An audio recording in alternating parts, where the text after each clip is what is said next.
মৃত্যু পরোয়ানা মাথায় নিয়ে আপোষ না করেই হুঁশিয়ারি দিলেন ইরানের সর্বোচ্চ নেতা আয়াতুল্লাহ আল খামেনি। যুদ্ধ শুরু হলো বার্তা দিয়ে লড়াইয়ের চ্যালেঞ্জ জানিয়েছেন ইসরায়েলের প্রতি।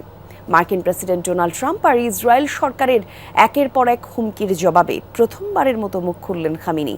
সিরিজ এক্স বার্তায় ইহুদি সাম্রাজ্যের বিরুদ্ধে যুদ্ধ জয়ের প্রত্যয় জানিয়েছেন তিনি। ওয়ালটন আবারও মিলিয়নিয়ার অফারে ওয়ালটন ফ্রিজ কিনে আপনিও হয়ে যেতে পারেন মিলিয়নিয়ার।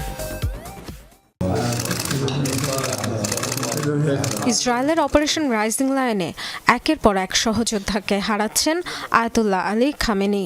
যুক্তরাষ্ট্র ইসরায়েলের তরফ থেকে অনবরত পাচ্ছেন হত্যার হুমকি, তবুও অকুতভয় ইরানের সর্বোচ্চ নেতা। দুদিন আগে ইসরায়েলের প্রধানমন্ত্রী বেনিয়ামিন নেতানিয়াহু সাফ উচ্চারণ করেন, খামেনির মৃত্যু হলেই শেষ হবে সংঘাত। একদিন পর প্রতিরক্ষামন্ত্রী ইসরায়েল কাজ হুঁশিয়ারি দেন, ইরাকের নেতা সাদ্দাম হোসেনের মতো একই পরিণতি বরণ করতে হতে পারে ৮৬ বছর বয়সী খামেনিকে। হুমকি এসেছে যুক্তরাষ্ট্রের তরফ থেকেও। ডোনাল্ড ট্রাম্প জানান, খামেনির অবস্থান সম্পর্কে অবগত আছেন তারা। এখনই তাকে হত্যা করবেন না বললেও ধৈর্যের বাঁধ ভেঙে যাচ্ছে বলে মন্তব্য করেন মার্কিন প্রেসিডেন্ট।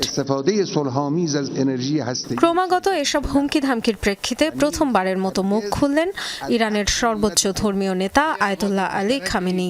একের পর এক বার্তা দেন এক্স হ্যান্ডেলে। ইহুদিদের সাথে কখনোই আপোষ করবেন না জানিয়ে পোস্ট দেন তিনি। ইসরায়েলিদের কোনো ছাড় দেয়া হবে না বলেও জানান। আরেক পোস্টে মহানবী হযরত মুহাম্মদ সাল্লাল্লাহু আলাইহি সাল্লামের চাচাতো ভাই এবং ইসলামের চতুর্থ খলিফা হযরত আলী রাদিয়াল্লাহুকে স্মরণ করেন খামেনি। বলেন, সম্মানিত হায়দারের নামে যুদ্ধ শুরু হলো।